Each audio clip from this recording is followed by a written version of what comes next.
परम सत्कार योग प्यारी साध संगत जी, बड़े प्रेम और सत्कार से कहना जी, धन निरंकार जी। साध संगत जी, आज का टॉपिक है हमारा मन अशांत व दुखी क्यों रहता है। साध संगत जी, भगवान की शरणागति हमको ताकतवर बनाती है। हम सभी उस भगवान के चरणों से आए हैं और जब जब हम उनके चरणों से दूर होंगे हम अशांत होंगे। साध संगत जी, कई बार आपने जीवन में महसूस किया होगा कि हमारे पास सब कुछ होने के बावजूद भी हमारा मन अशांत व दुखी रहता है। सभी संसाधन होने के बावजूद भी एक अपूर्णता सी बनी रहती है। वह मन के किसी कोने में एक खालीपन सा बना रहता है। आइए हम इस कहानी के माध्यम से मन का अशांत, अपूर्णता व खालीपन का कारण समझते हैं। साध संगत जी, एक बार एक युवा व्यक्ति संत के पास गया और उसने बड़े ही प्यार से पूछा, मेरे पास सब कुछ है और मेरे जीवन में किसी प्रकार की कोई कमी भी नहीं है, फिर ना जाने क्यों मेरा मन बहुत अशांत सा रहता है और आखिर मेरी मंजिल क्या है, क्या करूं, कुछ समझ में ही नहीं आता। साध संगत जी, संत ने उस युवक से कहा, सामने जो नदी है उसमें से तुम एक मछली को उठाकर इस रेत पर रखो, तब तक मैं स्नान करके आता हूँ।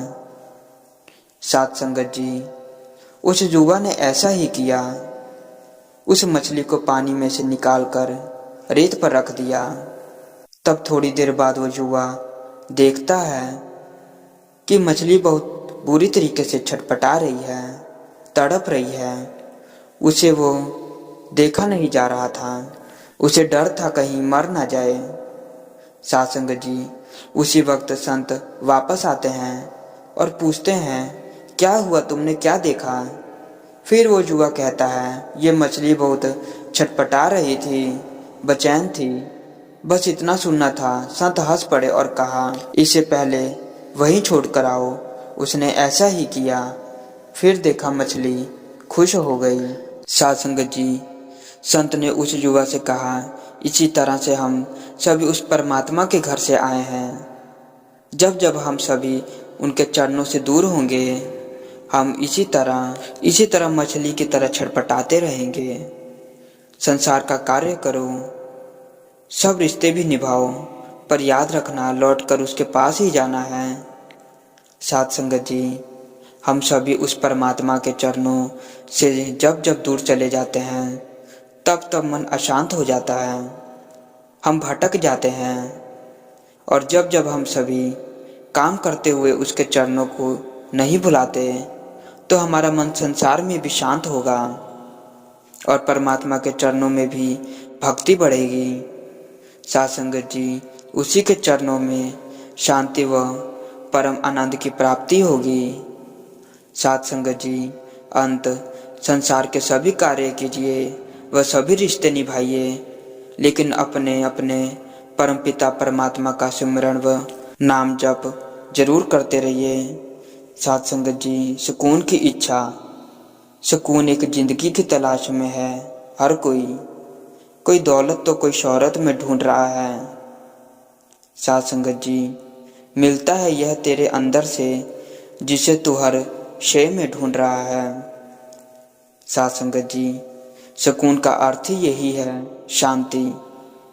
साध संगत जी, सुकून सिर्फ वही हासिल कर सकता है जिसे किसी चीज की लालसा, इच्छा ना हो। इस जीवन की रफ्तार में सुकून को इंसान बहुत पीछे छोड़ गया है। साध संगत जी, क्या हमने कभी यह बात सोची है कि सुकून हमें कहाँ से मिल पाएगा।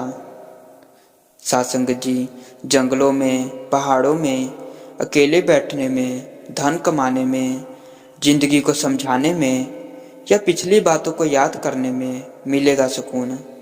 साध संगत जी, नहीं, सुकून इन बातों से दूर है। साध संगत जी, तनाव से केवल समस्याएं ही जन्म लेती हैं, समाधान खोजने के लिए तो मुस्कुराना ही पड़ेगा। साध संगत जी, मन तृप्त है तो बूंद भी सागर है, और मन अतृप्त है तो सागर भी बूंद है। साथ संगत जी, सुकून हमारी आंतरिक शांति से संबोधित है। सुकून और आध्यात्मिक शांति प्राप्त करना जीवन भर की यात्रा है। साथ संगत जी, सुकून पाने के लिए जीवन में समय निकालें। सुकून की इच्छा है तो जो मिला है उससे खुश रहना सीखें। सकारात्मक सोच रखें तथा प्राकृतिक वातावरण में समय बिताएं। साथ संगत जी, योग और ज्ञान का अभ्यास करें। साथ संगत जी, मित्रों और परिवारजनों के साथ समय बिताएं। बच्चों के साथ बच्चे बन जाएं। सुकून की इच्छा है तो लोगों को क्षमा करना सीखें। उदार, आध्यात्मिक, धैर्यवान और ईमानदार बनने में सुकून है। लोगों को खुशियां बांटकर सुकून मिलता है। लोगों से प्रेम करने से सुकून मिलता है। साथ संगत जी, सुकून की खोज में पूरी जिंदगी लगा दी। सुकून मिला तो अपने अंदर से मिला। साथ संगत जी, आप जो भी करें दिखावे के लिए नहीं, दिल से करें। साथ संगत जी, चाहे वो कुछ भी हो, आप मंदिर गए या नहीं, आपने आज पूजा की या नहीं, ये इतना महत्वपूर्ण नहीं है। साथ संगत जी, जितना ये है कि आपके भाव कैसे हैं। साथ संगत जी, अगर भाव अच्छे हैं तो बिना पूजा के भी चलेगा, और अगर भाव ही नहीं अच्छे तो सब ऊपर ऊपर के ढोंग हैं। साथ संगत जी, इस भेद को बहुत अच्छे से जान लेना जरूरी है, क्योंकि अंत में केवल भाव काम आता है। साथ संगत जी, अच्छे संस्कारों से संसार जीता जाता है, अहंकार से नहीं। साथ संगत जी, गुरु और भगवान में एक अंतर है। एक आदमी के घर भगवान और गुरु दोनों पहुंच गए। वह बाहर आया और चरणों में गिरने लगा। वह भगवान के चरणों में गिरा तो भगवान बोले, रुको रुको, पहले गुरु के चरणों में जाओ। वह दौड़कर गुरु के चरणों में गया। गुरु बोले, मैं भगवान को लाया हूँ, पहले भगवान के चरणों में जाओ। वह भगवान के चरणों में गया तो भगवान बोले, इस भगवान को गुरु ही लाया है ना, गुरु ने ही बताया है ना, तो पहले गुरु के चरणों में जाओ। साथ संगत जी, फिर वह गुरु के चरणों में गया। गुरु बोले, नहीं नहीं, मैंने तो तुम्हें बनाया ही है ना, लेकिन तुमको बनाया किसने? भगवान ने ही तो बनाया है, इसलिए पहले भगवान के चरणों में जाओ। वह फिर भगवान के चरणों में गया। भगवान बोले, रुको, मैंने तुम्हें बनाया, यह सब ठीक है, तुम मेरे चरणों में आ गए हो, लेकिन मेरे यहाँ न्याय की प्राधित है। अगर तुमने अच्छा किया है, अच्छे कर्म किए हैं, तो तुमको स्वर्ग मिलेगा, मुक्ति मिलेगी, अच्छा जन्म मिलेगा, अच्छी योनि मिलेगी। लेकिन अगर तुम बुरे कर्म करके आए हो तो मेरे यहाँ दंड का प्रावधान भी है, दंड मिलेगा। 84 लाख योनियाँ में भटकाए जाओगे, फिर अटकोगे, फिर तुम्हारी आत्मा को कष्ट होगा, फिर नरक मिलेगा और अटक जाओगे। लेकिन यह गुरु है ना, यह बहुत भोला है, इसके पास, इसके चरणों में पहले चले गए तो तुम जैसे भी हो, जिस तरह से भी हो, यह तुम्हें गले लगा लेगा और तुमको शुद्ध करके मेरे चरणों में रख जाएगा, जहाँ इनाम ही इनाम है। साथ संगत जी, यही कारण है कि गुरु कभी किसी को भगाता नहीं, गुरु निखारता है, जो भी मिलता है उसको गले लगाता है, उसको अच्छा कराता है और भगवान के चरणों में भेज देता है।